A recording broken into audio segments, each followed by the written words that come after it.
پھر بھی جوش ولا سے مل کر بآواز بلند صلوات پڑھیں۔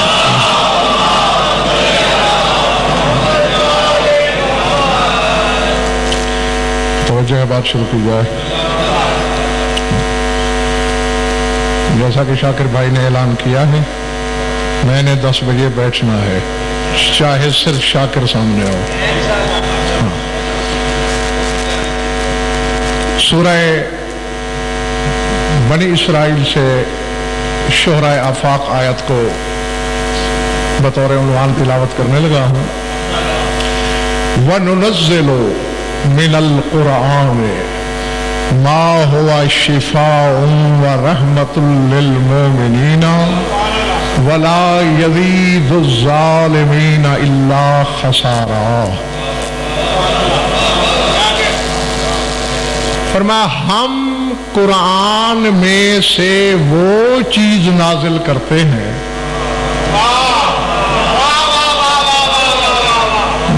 اکثریت کے سروں سے گزر گیا ہے، ننزل فی القرآن نہیں، ننزل من القرآن۔ ہم قرآن میں سے نازل کرتے ہیں۔ میں اس راز سے پردہ اٹھا دوں تو ظرف چھلکیں گے نہیں، الٹ جائیں گے۔ برحال سوچئے گا ضرور کوئی اور قرآن ہے جس میں سے یہ قرآن لیا جائے۔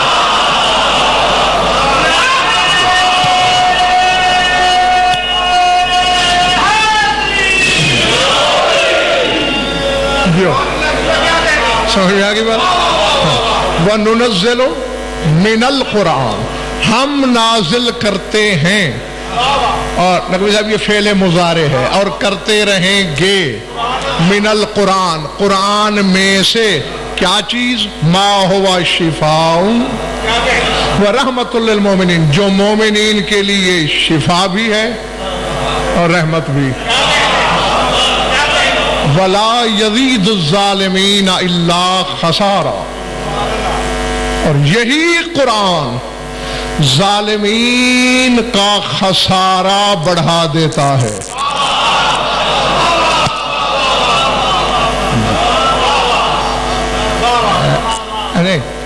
اصل میں ایسا ہے، پچھلی کچھ آیتیں بھی اسی کے ساتھ مربوط ہیں۔ پہلے میں یہیں سے چلنے لگا تھا، لیکن اب وہ ساری آیت، یعنی 5 آیتیں ایسی ہیں جو ایک دوسرے سے یوں جڑی ہوئی ہیں، پیوستہ ہیں۔ اگر گھبراہٹ نہیں تو میں ساری پڑھ دوں۔ ہاں، طبیعت میں اجلت ہو تو قرآن منبر پہ منگا سکتے ہیں آپ۔ وَأَقِمِ الصَّلَاةَ، بندے شاکر بھائی مٹھی بھر ہیں، اسرار کئی کھلیں گے۔ وَأَقِمِ الصَّلَاةَ لِدُلُوكِ الشَّمْسِ إِلَى غَسَقِ اللَّيْلِ وَقُرْآنَ الْفَجْرِ إِنَّ قُرْآنَ الْفَجْرِ كَانَ مَشْهُودًا وَمِنَ اللَّيْلِ فَتَهَجَّدْ بِهِ نَافِلَةً لَكَ عَسَىٰ أَن يَبْعَثَكَ رَبُّكَ مَقَامًا مَحْمُودًا وَقُلْ رَبِّ أَدْخِلْنِي مُدْخَلَ صِدْقٍ وَأَخْرِجْنِي مُخْرَجَ صِدْقٍ وَاجْعَل لِّي مِن لَّدُنكَ سُلْطَانًا نَّصِيرًا وَقُلْ جَاءَ الْحَقُّ وَزَهَقَ الْبَاطِلُ إِنَّ الْبَاطِلَ كَانَ زَهُوقًا وَنُنَزِّلُ مِنَ الْقُرْآنِ مَا هُوَ شِفَاءٌ۔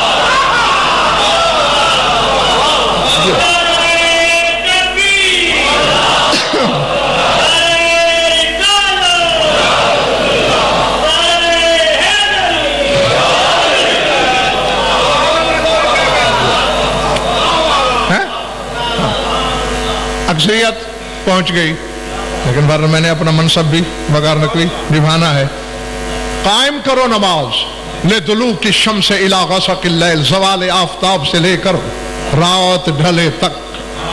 وَقُرْآنَ الْفَجْرِ، اور فجر کی نماز، إِنَّ قُرْآنَ الْفَجْرِ كَانَ مَشْهُودًا، فجر کی نماز 2 دفعہ گواہی میں آتی ہے۔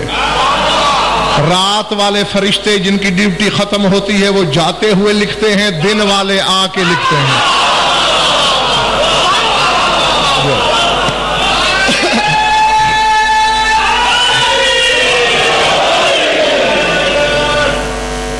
وَمِنَ اللَّيْلِ فَتَهَجَّدْ بِهِ نَافِلَةً لَكَ، اور اے رسول رات کے کچھ حصے میں تہجد بھی پڑھ لیا کر۔ نافلۃ لک، یہ نافلہ ہے، حق سے زیادہ ہے، لک ہے تیرے لیے، کسی اور پہ واجب نہیں ہے۔ اور یہ کس لیے ہے؟ عسیٰ ان یبعثک ربک مقاما محمودا، ان قریب تیرا پروردگار مقام محمود پر مبعوث کرے گا۔ اور کہے بقول حکم ہے، رب ادخلنی مدخل صدق، پروردگار میں جس جگہ داخل ہوں وہ جگہ صدق ہونی چاہیے، وَأَخْرِجْنِي مُخْرَجَ صِدْقٍ، اور جس جگہ سے میں نکلوں برآمد ہوں وہ جگہ بھی صدق ہونی چاہیے، وَاجْعَلْ لِي مِن لَّدُنْكَ سُلْطَانًا نَصِيرًا، اور مجھے وہ غالب مددگار عطا کر جو تیرے قرب میں رہتا ہے۔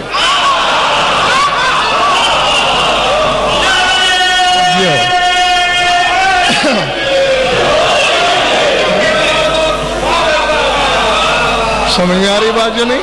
ہاں ہاں، وَاجْعَلْ لِي مِن لَّدُنْكَ سُلْطَانًا نَصِيرًا، جو تیرے لدن میں، تیرے قرب میں وہ عطا کر۔ اور ملک اور سوچنے والی بات یہ، اللہ کہہ رہا ہے قل، ایسا کہے، ہر رسول اپنی مرضی سے نہیں مانگ رہا مددگار۔ جس اللہ کے لیے تم کہتے ہو کہ اس کے علاوہ کسی سے مدد مانگنا شرک ہے، وہی کہہ رہا ہے مجھ سے مددگار مانگ۔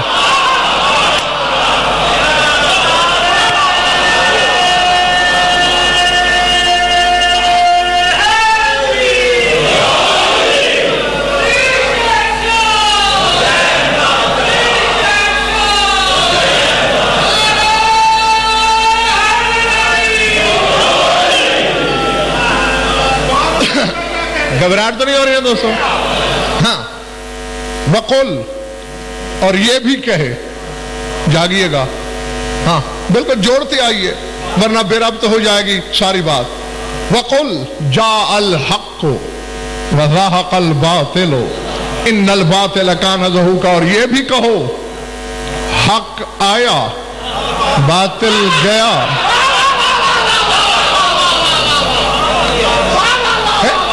پہلے کہہ رہا ہے کہ مجھ سے مددگار مانگ، ناصر نہیں، نصیر۔ ناصر سردار صاحب کبھی ہو سکتا ہے کہ مدد کے قابل ہو، کبھی نہ ہو۔ غضنفر عالم ہے، جب پیدا ہوا تھا جاہل تھا، آہستہ آہستہ پڑھ کے عالم بنا۔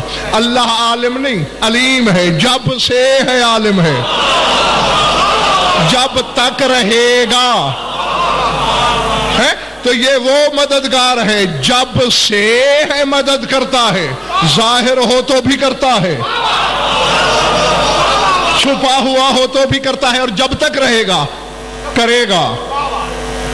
اور بے بس مددگار نہیں، سلطان النصیرہ، تسلط والا ہے، غلبے والا ہے، اقتدار والا ہے۔ سمجھ میں آ رہی ہے میری باتیں؟ اور اس کے ساتھ فوراً کہا کہہ دو حق آیا باطل گیا، اور باطل ہے ہی بھاگ جانے کے لیے۔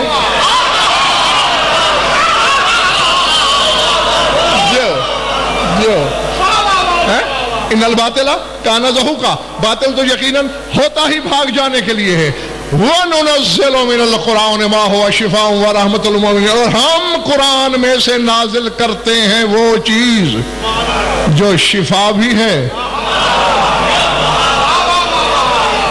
اور رحمت بھی ہے، مگر ہر ایرے غیرے کے لیے نہیں، للمؤمنین، مومنین کے لیے۔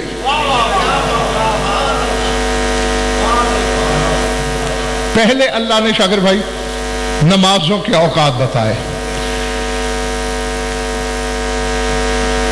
زندگی تھوڑی ہے، مطالب زیادہ ہیں، جیسے امجد بھی پڑھا کرتا ہے، حیات چھوٹی ہے، اور واقعی بہت چھوٹی ہے، یعنی تیری میری نہیں، واقعی جو حیات ہے جب سے چل رہی ہے،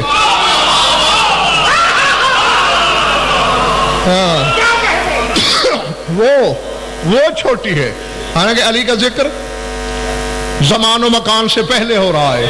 هل اتى على الانسان حين من الدهر لم يكن شيئا مذكورا، وغیرہ بھی اللہ کہتا ہے کہ آل انسان پر ایک لمحہ بھی ایسا آیا ہے دہر میں سے کہ جس میں اس کا ذکر نہ ہوا ہو، یعنی زمان سے بھی پہلے اس کا ذکر ہوتا رہا ہے جب کوئی شے نہیں تھی، اس لیے زندگی تھوڑی ہے۔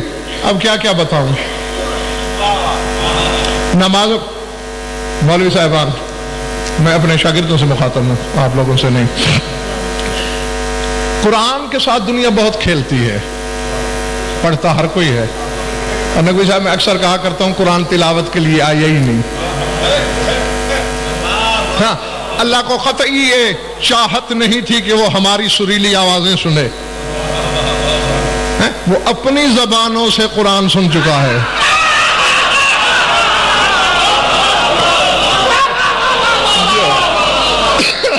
سمجھ آ رہی بات؟ جو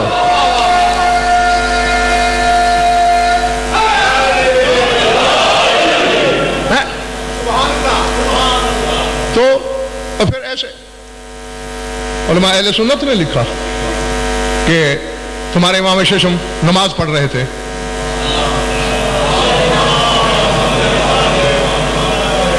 جب پہنچے نا ایاک نعبد و ایاک نستعین پر، فلم یزل یقرر هذه الآیت حتی خرا مغشیا علیہ، اسی کو بار بار دہرانا شروع کیا۔ آگے اہدنا الصراط المستقیم نہیں کہا، وَإِيَّاكَ نَعْبُدُ وَإِيَّاكَ نَسْتَعِينُ، دہرا رہے ہیں، دہراتے دہراتے غش کھا کے گر پڑے۔ لوگ حیران ہوا کیا جاگنا، اب اگر شرح کروں تو پھر شاکر بھائی کو ایک اور خمسہ کرنا پڑ جائے گا، اس لیے شرح نہیں، صاحبان اشارت کے لیے اشارہ کر کے آگے پوچھا لوگوں نے مولا کیا ہوا؟ فرمایا لم ازل اکرر هذه الآیت حتی سمعتها من قائلها، فرمایا میں آیت دہراتے دہراتے پیچھے پیچھے پیچھے پیچھے پیچھے اتنا پیچھے چلا گیا کہ اس وقت میں پہنچا جب اللہ کہہ رہا تھا، میں نے اللہ سے سنا تو غش آ گیا۔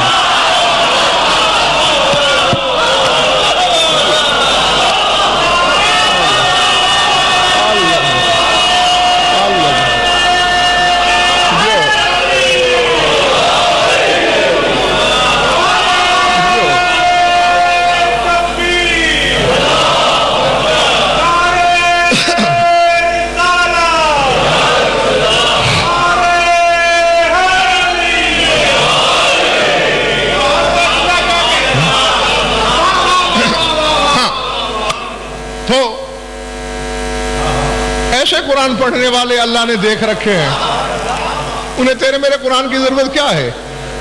ہم جب راز کھولنے لگا ہوں، ہمیں کے بعد اس ممبر کی قسم میری 1000 بار توبہ، عوام کی بات نہیں کر رہا، علماء منو اپنا خون جلائیں، منو تو شاید اس حقیقت تک نہیں پہنچیں گے جو میں تمہیں آدھے منٹ میں دینے لگا ہوں۔ کیونکہ جب حقائق تک امر رسائی ہو جائے پھر وہ امانت ہوتی ہے علی والوں کی۔ اب سورہ فاطر کہاں سے شروع ہو رہا ہے؟ پہلی آیت ہے شاکر بھائی، الحمدللہ فاطر السماوات والارض جاعل الملائکۃ رسلا اولی اجنحۃ مثنی وثلاث ورباع۔ جاگنا، اللہ خود اپنی حمد کر رہا ہے۔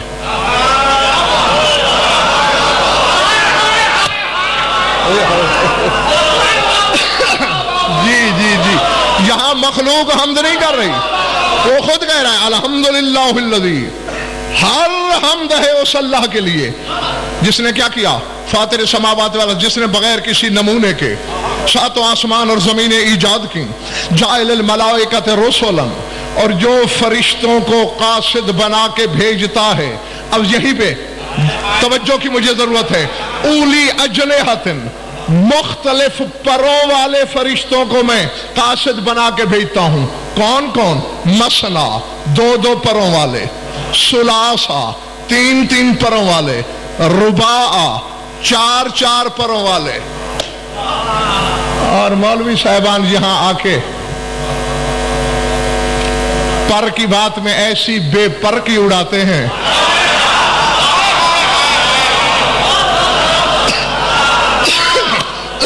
کہ خدا کی قسم علم کوچ اور بازار میں لوہا پڑنا شروع ہو جاتا ہے. اچھا ایمان سے بتاؤ ایک پر سے کوئی شے اڑ سکتی ہے؟ بولو بولو. اڑنے کے لیے کتنے پر چاہیے؟ 2. تو جیسے ایک پر بے فائدہ ہے تیسرا پر بھی بے فائدہ ہے. ٹھیک ہے نا بھائی؟ 4 تو چلو ٹھیک ہیں, 6 بھی ٹھیک ہیں, 8 بھی ٹھیک ہیں. پروں کی تو سردار صاحب حد ہی کوئی نہیں. تیرے رسول فرماتے ہیں میں نے جبریل سے سدرۃ المنتہا پہ شب معراج کہا آج اپنے سارے پر کھول. میں نے گنے 6 لاکھ تھے.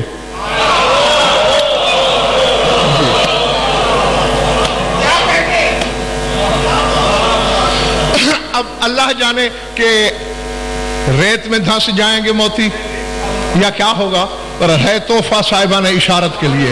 میں نے کہا ہے کہ منوں کے حساب خون جلایا جائے تو ایسے حقائق تک رسائی نہیں ہوتی جب تک خود قرآن کا وارث دیکھنے والی آنکھ عطا نہ کرے. تو نقوی صاحب یہ تو عقل کے ہی خلاف ہے. 3 پر یعنی تیسرا پر بے فائدہ ہے. تو اللہ اس بات پر اپنی حمد کر رہا ہے کہ میں نے 3 پروں والے قاصد بنائے.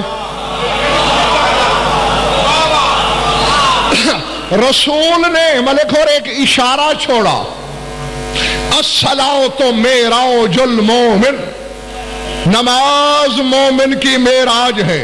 معراج کے لیے اڑ کے جانا پڑتا ہے. پھر بھی عقل کے اندھوں کو سمجھ نہ آئی. آؤ میں سمجھاؤں. اللہ زمین پہ قاصد بنا کے بھیج رہا ہے فرشتے. ایک ایک رکعت مومن کا ایک ایک پر ہے. جب فجر کی پڑھتے ہو تو اللہ کہتا ہے 2 پروں والا فرشتہ لا رہا ہے.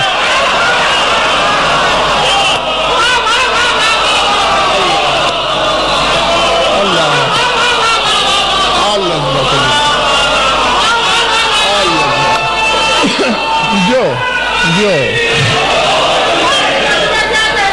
سمجھا؟ ہاں یہ حقیقت ہے. اور جب نقوی صاحب مغرب پڑھتے ہیں تو اللہ کہتا ہے ہاشمی کے 3 پروں والا لے جا رہا ہے. جب ظہر عصر اور عشاء پڑھتے ہو اللہ کہتا ہے 4 پروں والا لے کے جا رہا ہے. اور جس مومن کی رکعتوں کو پر کہہ کر اللہ اپنے آپ کو حمد کے لائق سمجھے جب امیر المومنین سجدے میں ہوتا ہوگا.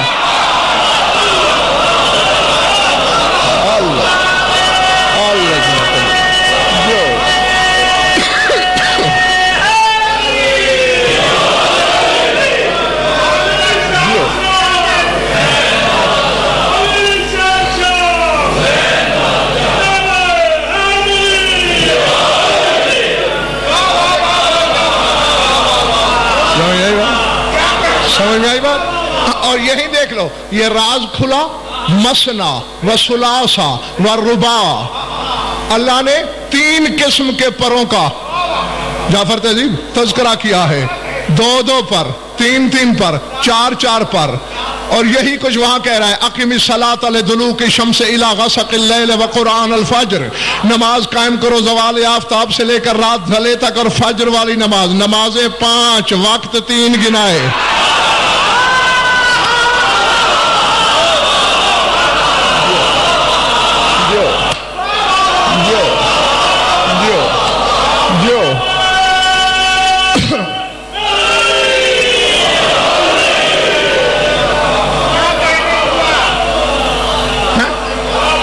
بولے بڑی بات دوستو. جیسا پروں والی بات میں 3 قسم کے پر ایسے اوقات بھی 3.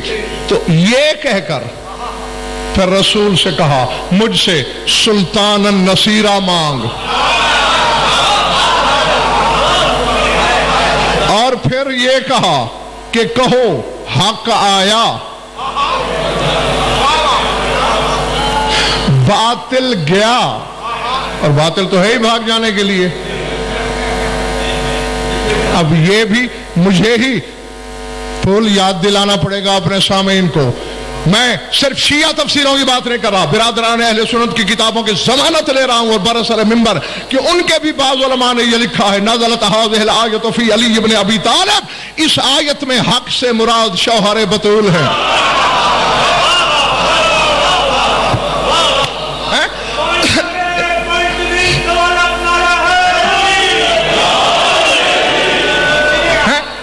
دیکھیں میں 3 جملے بولوں گا شاکر بھائی، نہیں میں نے شاکر سے ہی پوچھنا ہے، بتانا مراد کون ہے۔ توسوی آیا، فلاں مولوی بھاگ گیا، کس کی بات ہوئی ہے؟ نہیں توسوی کون ہے؟ میں ہوں، اچھا جی۔ ہاشمی آیا، فلاں مولوی بھاگ گیا، کس کی بات ہوئی ہے؟ غضنفر آیا اور وہ مولوی بھاگ گیا، کس کی بات ہو رہی ہے؟ بندہ ایک ہے، نام بدل رہے ہیں۔ نہیں وقت لینا ہے لے لو، قیامت تک کا دے سکتا ہوں، یہ میری وسعت ظرف ہے، قیامت تک کا وقت ادھار ہے تمہارے پاس۔ یا علی کے بغیر کسی کو اس آیت کا مصداق لاؤ، ورنہ اللہ کہنا یہ چاہتا ہے علی آیا باطل گیا ہے۔ تو اب علی کے ٹکڑوں پہ پلتے ہو، علی علی کرتے ہو، کھڑے علی کے دروازے پہ ہو، شک پھر کر رہے ہو۔ اللہ تو کہہ رہا ہے جب علی آئے باطل بھاگ جاتا ہے، تو کہتا ہے علی نماز میں آئے تو باطل ہو جاتی ہے۔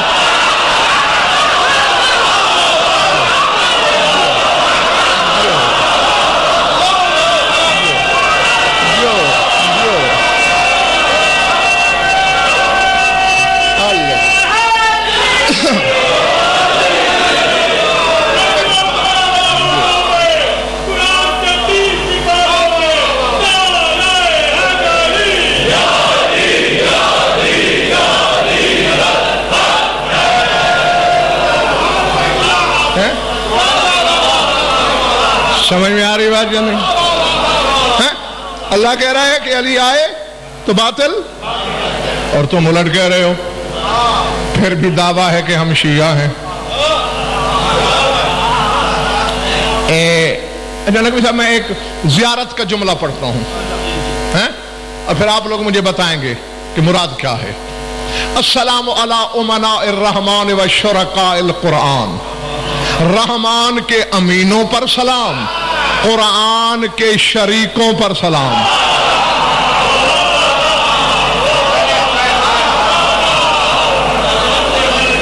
کس کی بات ہو رہی ہے جی؟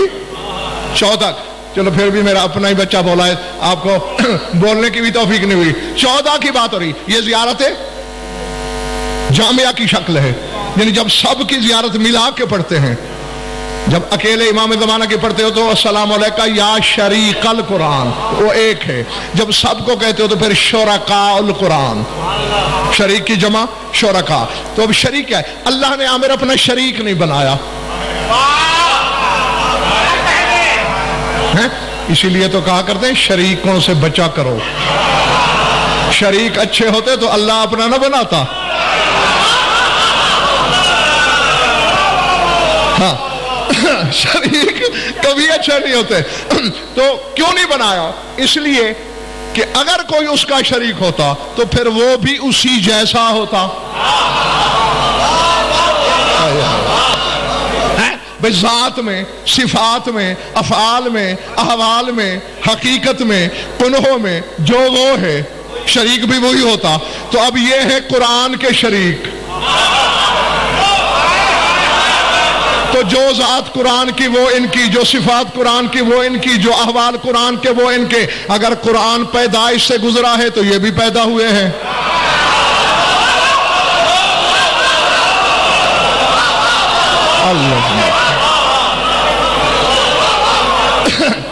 اور اگر قرآن نازل ہوا ہے تو پھر یہ کیوں پیدا ہوئے ہیں بھائی؟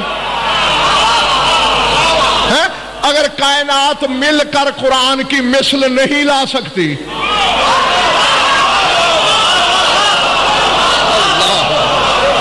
ٹھیک ہے نا؟ لَئِنِ اجْتَمَعَتِ الْجِنُّ وَالْإِنسُ عَلَىٰ أَن يَأْتُوا بِمِثْلِ هَٰذَا الْقُرْآنِ، اللہ کہتا ہے کائنات کے جن و انسان جمع ہو جاؤ، قرآن کی مثل لاؤ۔ لائی گئی؟ تو پھر ان کی کوئی مولوی کیسے لا سکتا ہے؟ جو صفت قرآن کی، سر اٹھا سورہ حامیم السجدہ، قرآن لے آؤ ممبر پہ۔ اللہ کہہ رہا ہے انہ لکتاب عزیز لا یاتیہ الباطل من بین یدیہ ولا من خلفہ تنزیل من حکیم حمید۔ اللہ کہتا ہے یہ نادر کتاب ہے قرآن، یہ قرآن نادر کتاب ہے، اس جیسی نہیں لائی جا سکتی. لا یاتی الباطل من بین یدیہ ولا من خلفہ، اور نہ اس کے سامنے سے باطل گزر سکتا ہے.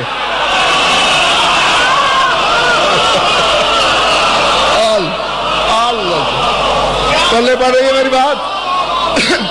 لا یاتی الباطل من بین یدیہ، نہ باطل اس کے سامنے سے گزر سکتا ہے، ولا من خلفہ، نہ اس کے پیچھے سے گزر سکتا ہے. یا قرآن میں باطل ملا کے دکھا، یا علی کو نماز میں باطل کہنا چھوڑ دے.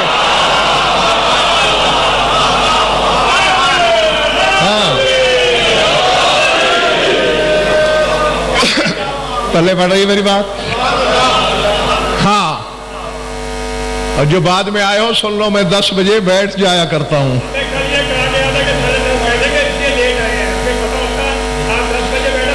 میں نے پچھلے سال بہرحال میں نے یار خود جب پچھلے سال یہ اعلان کیا تھا، میں نے شاکر بھائی سے کہا تھا یہ اگلے سال مجھے چھٹی یا 9 بجے، کیونکہ اس وقت 9 تھے نا پرانے والے. ہاں تو بس جب میں نے خود کہہ دیا تھا، آدھا گھنٹہ نہیں، آدھا منٹ بھی آگے نہیں ہوگا. 10 کا مطلب 10 ہے. ہاں آل محمد کا ذکر افراد کا محتاج نہیں، افراد اس ذکر کے محتاج ہیں. ہاں اور میں نے تو وغیرہ کوئی اسرار بیان کرنے ہیں، چاہے ایک بندہ ہو چاہے 1 لاکھ ہو. ہاں یہ تو پھر سمیٹنے والے کا سننے والے کا اپنا اپنا مقدر ہے. تو یہ ساری باتیں کر کے اب سلطان النصیرہ بھی علی، حق بھی علی، باطل کو بھگانے والا بھی علی، اور اس کے بدلے شاکر بھائی اللہ رسول سے سجدے طلب کر رہا ہے، تہجد پڑھوا رہا ہے، اور پھر یہ ساری باتیں کر کے کہہ رہا ہے وَنُنَزِّلُ مِنَ الْقُرْآنِ مَا هُوَ شِفَاءٌ وَرَحْمَةٌ لِّلْمُؤْمِنِينَ. ہم تو قرآن میں سے وہ چیز نازل کر رہے ہیں جو مومنین کے لیے شفا ہے. اللہ جی پہلے پڑھی پچھلے محلے والوں گھبرائے ہوئے تو نہیں ہو. وَلَا يَزِيدُ الظَّالِمِينَ إِلَّا خَسَارًا، مگر ظالمین کے لیے نقصان بڑھا دیتا ہے یہی قرآن. کیوں نقوی صاحب کیوں؟ اب دیکھیں بخار ہو رہا ہے اور پیناڈال ایکسٹرا کھا لو، ٹھیک ہے نا؟ میں نے زہر کا نام تو نہیں لیا.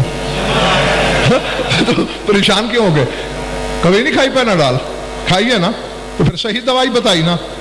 اب شاکر بھائی پیناڈال غضنفر کھائے جو خود کو عالم کہتا ہے، اس پر بھی وہی اثر. میرا ملازم کھائے جو ان پڑھ ہے، اس پر بھی وہی اثر. چلیں یہ تو مومن ہے. کوئی کافر کھائے، اس پر بھی وہی اثر. یہودی کھائے، اس پر بھی وہی اثر. مشرک کھائے، کیوں؟ وہ دوا ہے درد کے لیے، بخار کے لیے. جو کھائے گا بخار ٹوٹ جائے گا، درد بکھر جائے گا. یہ کیسا قرآن ہے جو مومن کو شفا دے رہا ہے؟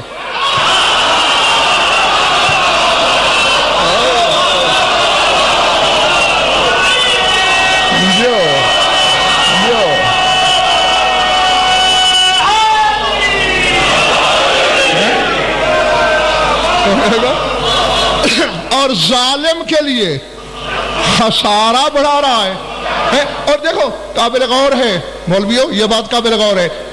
کہنا تو اللہ کو یہ چاہیے تھا وَلَا يَزِيدُ الظَّالِمِينَ إِلَّا مَرَضًا، کیونکہ شفا کی ضد مرض ہے.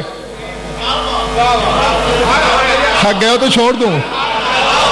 شفا کی ضد بیماری ہے نا، مرض ہے نا. تو اللہ کو یہ کہنا چاہیے تھا یہ قرآن مومن کے لیے شفا ہے، ظالم کی مرض بڑھاتا ہے.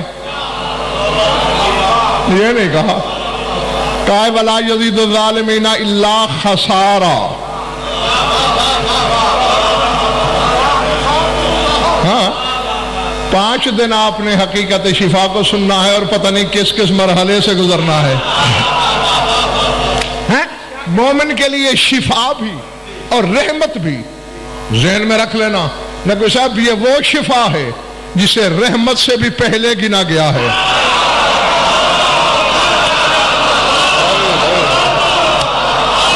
اللہ اکبر.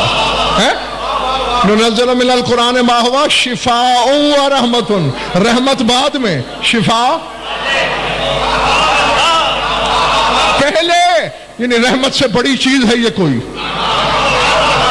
کم از کم اس کی نشانی رحمت سے آگے آگے رہنا بھی ہے.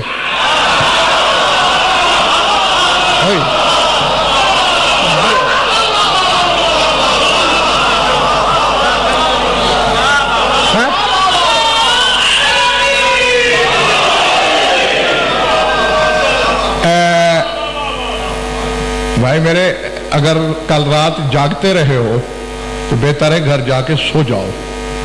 صاحب ظاہر ہے جو تمہارے دائیں بائیں بیٹھے، نہیں میں اس کی طرف دیکھ ہی نہیں رہا تھا کہ آپ کو پتہ ہی نہ چلے کون تھا. ہاں بس، لیکن اب یہی رعایت کافی ہے. اب سوئے تو اب میں نام لوں گا تمہارا. نام سے مراد یہ ہے کہ اب اشارہ کر دوں گا کہ یہ ہے.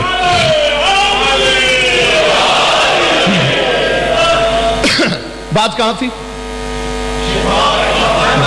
مطلب یہی تو مصیبت ہے نا، رٹا رٹایا تو میرا ہوتا نہیں. ہاں، سامعین کے رابطے کے ساتھ چلنا ہوتا ہے. شفا پہلے، رحمت بعد میں. بس واؤ کا فرق ہے. ننزل من القرآن ما هو شفاء و رحمت.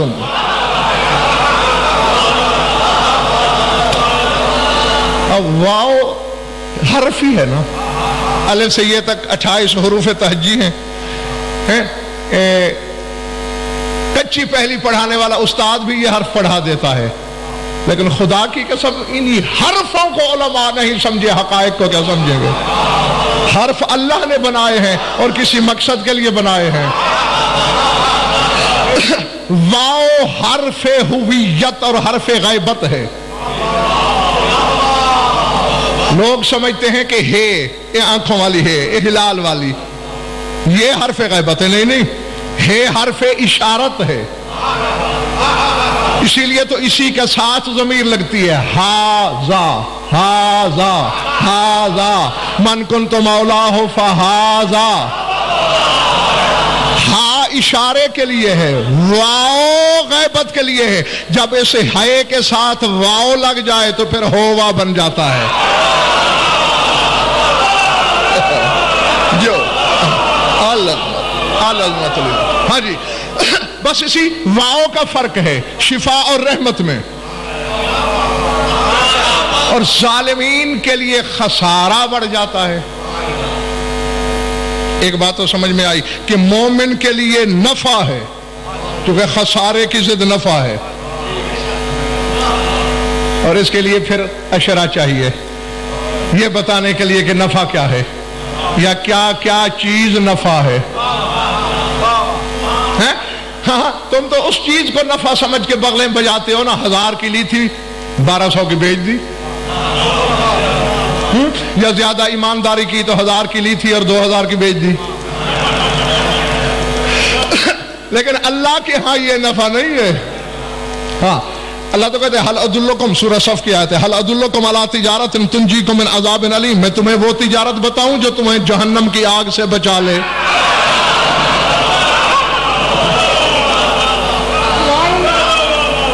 ہاں، اللہ کے نزدیک وہ نفع ہیں، وہ منفعتیں ہیں. تو ظالم کے لیے خسارہ. جبکہ ابھی میں نے مثال دی کہ جو درد شکن گولی ہے تو جو کھائے، مذہب تو نہیں پوچھتی نا. کیوں خان صاحب، عقیدہ پوچھا ہے کبھی گولی نے کہ مومن ہے تو بخار اتاروں گی، اگر کافر ہے تو 102 کی بجائے 106 پہ کروں گی؟ نہیں، سب کا اتر جاتا ہے. لیکن یہاں معاملہ برعکس نظر آ رہا ہے. کیوں؟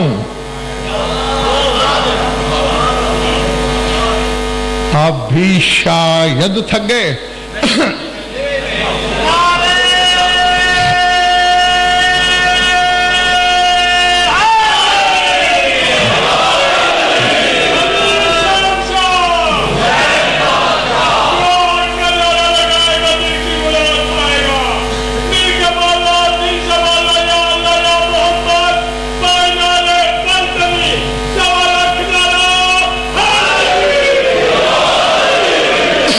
تم تو نہیں تھکو گے، تم تو بانی ہو، تھکن تو ان کی دیکھنی ہے نا. سر اٹھانا. خسارہ بڑھ رہا ہے نقوی صاحب ظالمین کے لیے. یہ اگر وقت نے اور آپ کی طبیعت نے اجازت دی تو کسی مجلس میں بتاؤں گا کہ ظالم کون کون ہو سکتا ہے جس کے لیے قرآن خسارہ بڑھا دیتا ہے. اور اس وقت بس صرف اگر اجازت آپ دیتے تو صرف ایک آیت پڑھ دوں. آیت ہے سورہ توبہ میں. کہاں؟ وَإِذَا مَا أُنزِلَتْ سُورَةٌ فَمِنْهُمْ مَنْ يَقُولُ أَيُّكُمْ زَادَتْهُ هَٰذِهِ إِيمَانًا فَأَمَّا الَّذِينَ آمَنُوا فَزَادَتْهُمْ إِيمَانًا وَهُمْ يَسْتَبْشِرُونَ وَأَمَّا الَّذِينَ فِي قُلُوبِهِم مَّرَضٌ فَزَادَتْهُمْ رِجْسًا إِلَىٰ رِجْسِهِمْ وَمَاتُوا وَهُمْ كَافِرُونَ.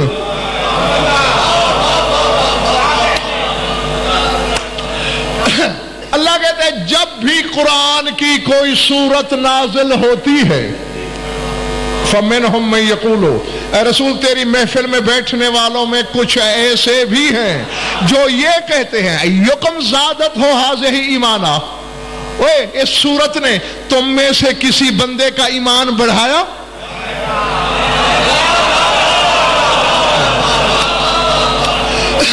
یعنی قرآن پہ تعریض کرتے ہیں، قرآن پہ طنز کرتے ہیں. بیٹھے تیرے سامنے میں ہے. آگے اللہ خود کہہ رہا ہے فَأَمَّا الَّذِينَ آمَنُوا فَزَادَتْهُمْ إِيمَانًا وَهُمْ يَسْتَبْشِرُونَ. ہاں جو مومن ہیں ان کا تو یہ سورت ایمان بڑھاتی ہے.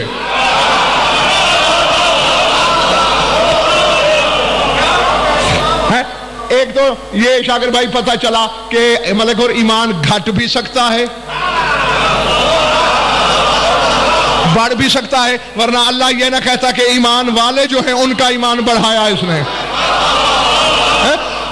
فزادتہم ایمانا، مومنین کا ایمان بڑھایا. وہم یستبشرون، اور وہ یہ آیتیں سن کے خوش بھی ہوئے. اب جاگنا. آگے اللہ کہہ رہے ہیں وَأَمَّا الَّذِينَ فِي قُلُوبِهِم مَّرَضٌ، رہے وہ لوگ جن کے دل مریض ہیں.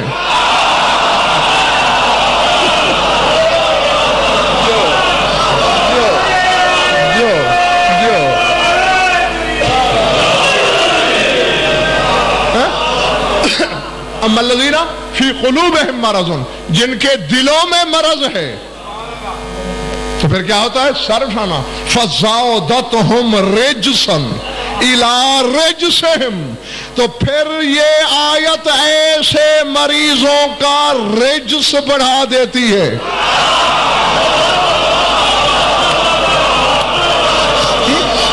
اور آگے اللہ بتا رہا ہے کہ یہ آیت یا سورت کا جرم نہیں، بلکہ طارق رجسن الا رجسہم، جو رجس ان کے پاس اپنا پہلے ہے وہی بڑھ جاتا ہے.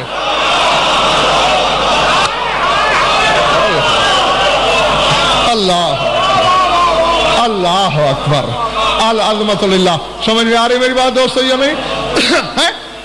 تو اب جسموں کی بیماری ملک عباس ملک اور کوئی بڑی بات نہیں ہے. ہاں، اور یہ جو قرآن ہے یہ جسم کی بیماری غیر مومن کی بھی دور کر دیتا ہے.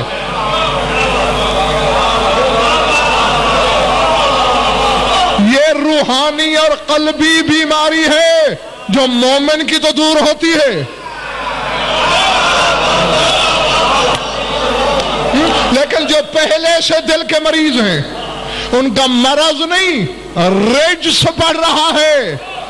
اور جاؤ کل مرضی کے مولویوں سے پوچھ کے آنا، تفسیر صافی پڑھو، تفسیر البرہان پڑھو، تفسیر قمی پڑھو، تفسیر عیاشی تک 1150 سال کے پورے سفر انبار ہے چھت جتنا تفاسیر اہل بیت کا. قرآن کے وارث ششم سے پوچھا مولا وہ رجس کیا ہے جو بڑھ رہا ہے؟ فرمایا ہماری ذات میں شک رجس ہے.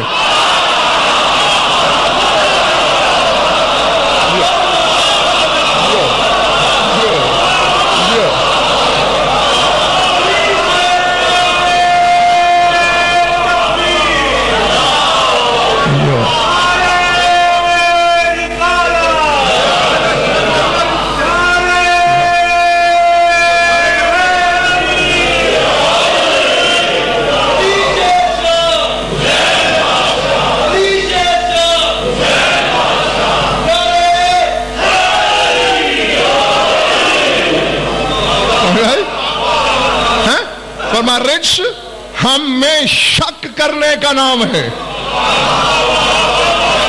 اور اب یہ بھی میں یاد دلاؤں، انما یرید اللہ لیذھب عنکم الرجس اہل البیت. اللہ کا ارادہ ہے، اللہ کا، رحمان کا نہیں، رحیم کا نہیں، رب کا نہیں، غفور کا نہیں، رزاق کا نہیں، اللہ کا. جب سے وہ اللہ ہے تب سے اس کا ارادہ ہے کہ اہل بیت سے رجس دور رہے. تو جس دل میں ان کے بارے میں شک ہو، کعبے میں مر جائے، رجس ہے، 14 کے قریب نہیں آ سکتا.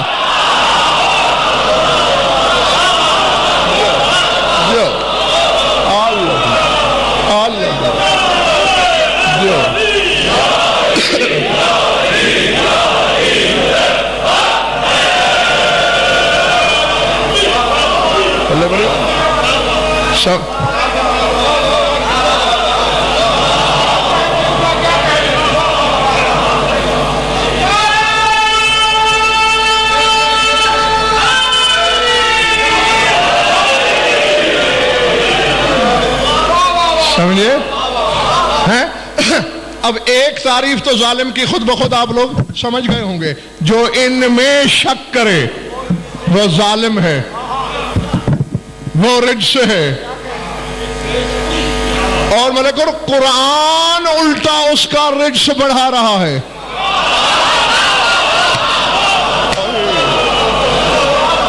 نہیں بولے بڑھ رہی بات، مومن کو شفا دے رہا ہے، شک کرنے والے کا رجس بڑھا رہا ہے. پڑھ دونوں قرآن رہے ہیں.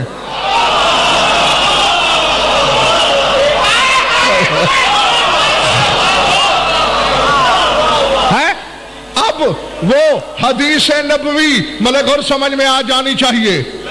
جاؤ شیعہ اپنی پسند کے علماء سے پوچھ کے آنا، برادران اہل سنت اپنی مرضی کے علماء سے پوچھ کے آنا کہ 73 فرقے کی کتابوں میں تمہارے رسول کی یہ حدیث ہے یا نہیں.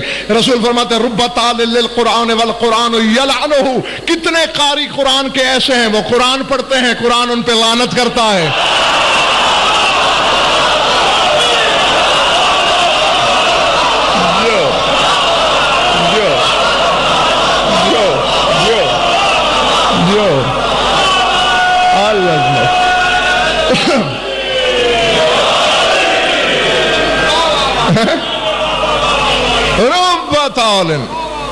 کتنے تلاوت کرنے والے للقرآن، قرآن کے لیے، والقرآن یلعنہ، مگر قرآن اس کی وجہ یہی ہے، حالانکہ ہے قرآن. اور یہی اشارہ ہے وہ سورہ بقرہ والی آیت، یضل بہ کثیرا ویہدی بہ کثیرا.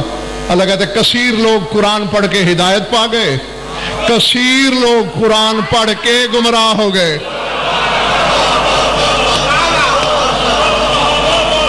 سمجھ میں آ رہی ہے بات یا نہیں؟ سر اٹھا شاکر بھائی، اب میری مجبوری ہے، مجبوری ہے. کسی کا نمک ٹھوکریں مارنے لگ گیا ہے پسلیوں میں، جس کا نمک وقار نقوی چکھا ہے وہ کہہ رہا ہے کہ میرا نمک بھی تو حلال کرنا. یعنی قرآن میں یہ صفت ہے، کسی کے لیے ہدایت بڑھاتا ہے، کسی کے لیے گمراہی. علی فرماتے ہیں جس دل میں ہوں گا وہ جس کا دل بھی ہے وہ سب کچھ ہو سکتا ہے، گمراہ نہیں ہو سکتا.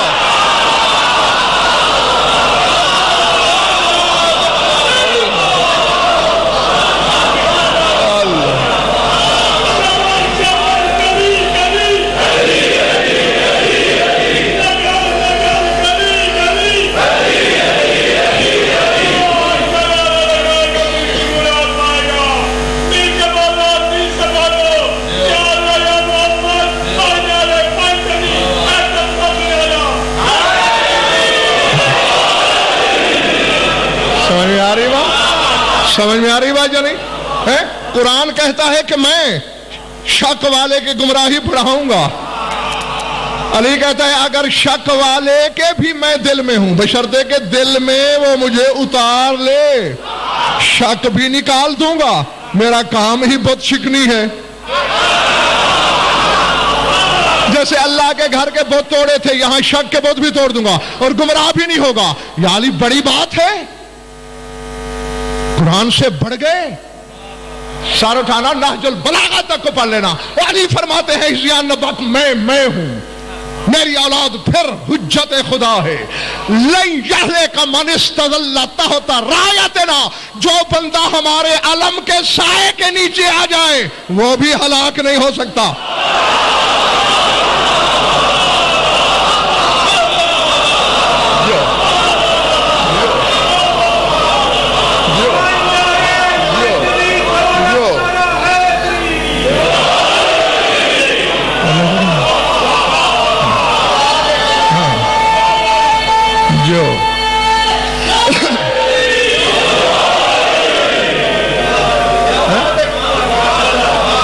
سمجھ میں آئی بات یا نہیں؟ ہاں تو درود پڑھ لو مل کر بآواز بلند۔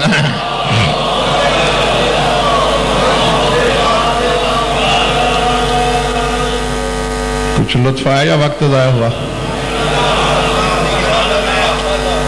خوش رہو، آباد رہو، مولا آپ سب کی عبادت قبول فرمائے۔ 95% لوگ جانتے ہیں کہ ہر مجلس میں اختتامی لمحات پر یہی جملہ پوچھا ہے میں نے کہ وقت تو ضائع نہیں ہوا، کیونکہ جب آپ تسلیم کر لیتے ہیں کہ ضائع نہیں ہوا پھر آپ کا احساس اور شعور بیدار کرتا ہوں کہ لاکھ دریا علم کے بہائے جائیں، جب تک 4 آنسو نہ بہیں، آنکھوں میں نمی نہ اترے، شام سے آنے والی راضی نہیں ہوتی۔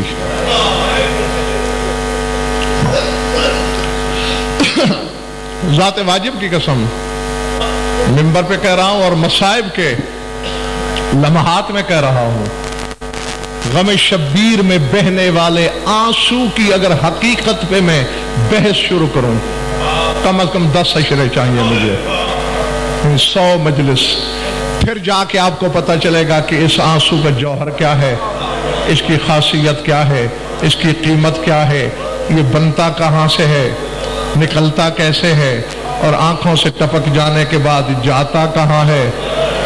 اتنا تو تم نے سن ہی رکھا ہے نا کہ وہ بطول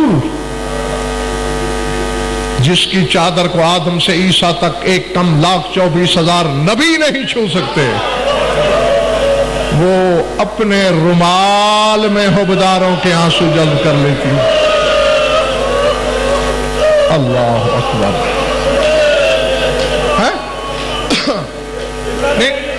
ہاں وہ کسی مجلس میں بتا دوں گا انشاءاللہ۔ یہ کتابوں میں نے پڑھ رکھا، ان فاطمہ زہرا سلام اللہ علیہا تجیء فی المجلس وبیدہا خرقۃ تمسح بہا دموع الباکین، کہ حسین کی ماں مجلس میں آتی ہے، فضائل مستورات میں بیٹھ کے سنتی ہے، جو ہی اس کی اولاد کے مصائب شروع ہوتے ہیں اور حبداروں کے رخسار آنسوں میں بھیگ جاتے ہیں، بطول آنسو صاف کر کر کے رومال میں جذب کرتی جاتی۔ اللہ اکبر، العظمت للہ۔ یہیں سے دیکھ لو اور یہیں سے اپنا عقیدہ بھی درست کر لو کہ جس کے بدن کو نبی کی بیٹی کا رومال چھو جائے وہ جہنم میں نہیں جل سکتا، جہنم کی آگ اس پر حرام ہو جاتی ہے، کیونکہ بطول نے خود میدان قیامت میں ذات واجب سے کہہ دینا ہے، پروردگارا تو جانتا نہیں کہ میری آہ میں کیا تاثیر تھی۔ ہاں بطول میں جانتا ہوں، اگر تو نے ایک آہ کر دی ہوتی تو اسی وقت قیامت آ جاتی، سارا کچھ ختم ہو جاتا۔ تو بطول رو کے کہے گی، پالنے والے یہ تو مانتا ہے کہ میں سب کچھ کر سکنے کے باوجود میں نے جھولی میں حسین کٹوا دیا، میرے بیٹے کو 13 ضربوں سے ذبح کرتے رہے، میں خاموش رہی۔